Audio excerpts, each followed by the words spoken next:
Hello, I'm Janet Silver, and this is the West Block, Politics, Perspectives, and Players. A premature end after weeks of hope to find a solution to ease nuclear tensions on the Korean Peninsula.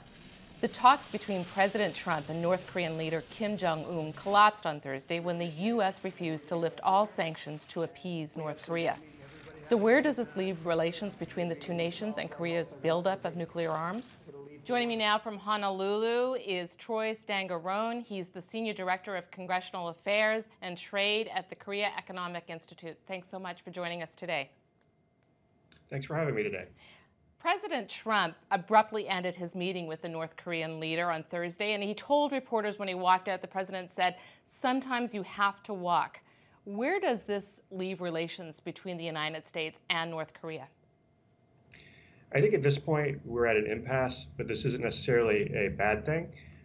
We hadn't seen a lot of work beforehand. The summit was kind of thrown together like the Singapore summit at the last minute.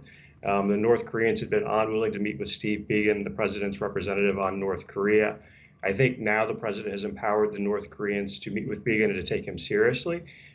Clearly, this summit shows that the top-down approach doesn't work if there isn't proper prep work in advance. So I don't think this is necessarily a bad thing, but I do think we have a lot of work ahead of us.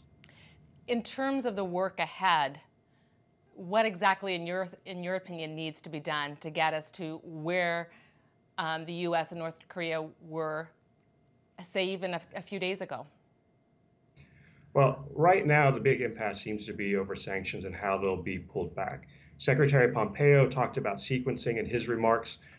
This is going to be one of the key things going forward. If the North Korean demand was accurate, that they wanted all sanctions lifted for Yongbyon being dismantled, that was probably never something that was going to be on the table. President Trump actually mentioned it in his remarks that the North Koreans were surprised that we knew about certain facilities. I think this will help demonstrate to the North Koreans that they need to do a full accounting of their program, and that if they do want sanctions relief, it's going to require them doing much more than Yongbyon. Do you think, though, let's just step back a moment, please. Going into this meeting, that there was too much optimism, if you will, that we would actually see some major tangibles coming out of the meeting? Like you just said, that the United States was not going to put sanctions on the table. North Koreans were thinking otherwise. Do you think there was just too much put out there to begin with? I think there's that issue. There's also the issue that there was a sense that President Trump was looking for a deal, perhaps no matter what, and concerned that he would, maybe similar to Singapore, where he gave up the U.S.-Korea military exercises, take a step that we wouldn't be expecting and that maybe was a step too far. Instead, what we saw is the president actually was willing to step back and say that, this isn't necessarily a good deal. This doesn't meet what we're looking for. And so therefore, we need to take and work on this more. So I think there were high expectations, but I think it's a good sign that he was willing to step back. Do you see both sides digging in their heels now? I think this is going to be the challenge. There were reports that North Korea, unlike in the past, was actually sort of live giving commentary on what was going on. They had been very positive, talking about this perhaps being a historic meeting. Now that it's clearly fallen apart, I think we're going to have to watch and see how they present this at home.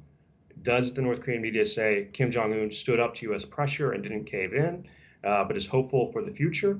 Or does it take a much more confrontational approach? If it does, I think this could become much more difficult. For the time being, do we just see a bit of breathing room? Where do we go from here? I think the key is going to be how quickly does Steve Biegun and his North Korean counterpart meet, and do they get down to real negotiations? Biegun had trouble meeting with his counterpart, and even when he did, there wasn't much progress being done. If here in the next few weeks he's able to meet with his North Korean counterparts, they're able to actually start making progress, laying out the type of sequencing that Secretary Pompeo discussed, then I think we can make progress. If the North Koreans, as you mentioned, dig in their heels, I think we're going to have a difficult road ahead. What are some of the broader implications that the collapse in talks have for the region in its entirety, and also picking up on events from earlier this week with regards to India, Pakistan, a lot of nuclear weapons in that region? Do you see a broader context here? Yeah, well, in the region, the immediate concern is going to be, does this make things more unstable? Kim Jong-un apparently told President Trump that he has no plans to take and test any additional nuclear weapons or missiles.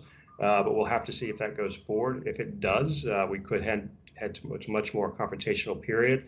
More broadly, though, with everything that's going on with with India and Pakistan right now, I think there is this concern about the proliferation of nuclear weapons and about other states getting them. And so while we need to take and maintain a close watch on what's going on in India and Pakistan to ensure that we don't end up with a nuclear war there, that this doesn't escalate, you also need to take and be cognizant that one of the real concerns coming out of this Hanoi, was that if President Trump gave up too much at this summit, it might encourage other states to advance towards nuclear weapons, which would take and add this problem internationally by proliferating to other states. And so I think those are kind of the two keys. One, maintaining sort of the status quo and stability in the region, and preventing other states from thinking that they could take and gain nuclear weapons as well. One other nation that had a lot at stake for these talks is China. They've been heavily invested in this. Where does this leave China?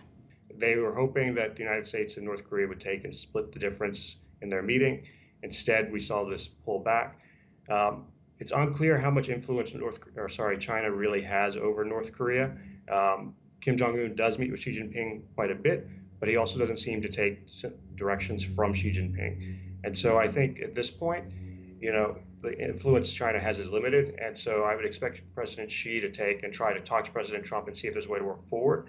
But I'm not sure that there's much that they can do at this point. And what about South Korea? This is actually, I think, very awkward for President Moon. He had been very optimistic. He was looking forward to taking and trying to do more inter-Korean engagement. He had even said beforehand that he would be willing to take the burden off of the United States in terms of sanctions relief. There's, I think, a lot of pressure being built in South Korea to reopen the Kaesong Industrial Complex, for example. Now it's very uncertain where this goes, and I think it's uncertain whether the U.S. in the near term would be open to even sort of smaller scale inter-Korean projects. So I think he's now in a very difficult position as well. So looking ahead, you said the next couple of weeks are going to be ones to watch. Are you optimistic in terms of getting back on track in terms of relations between the United States and North Korea to try to resolve this issue when it comes to nuclear disarmament? I think so. If you look back, North Korea has always put up very, very strong demands. And we're really at a point now to where if this is going to work, you're going to have to start making real choices and real compromises.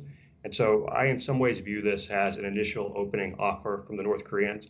It clearly wasn't a realistic opening offer, but now that they know that, hopefully they'll scale back their ambitions, they'll be more realistic, and we can move this forward. And, similar to President Reagan and Gorbachev in Reykjavik, if they made real progress here and if they do have a better understanding of their positions, that doesn't mean then that we can't take and reach a better deal later on. And so hopefully that's what happens here.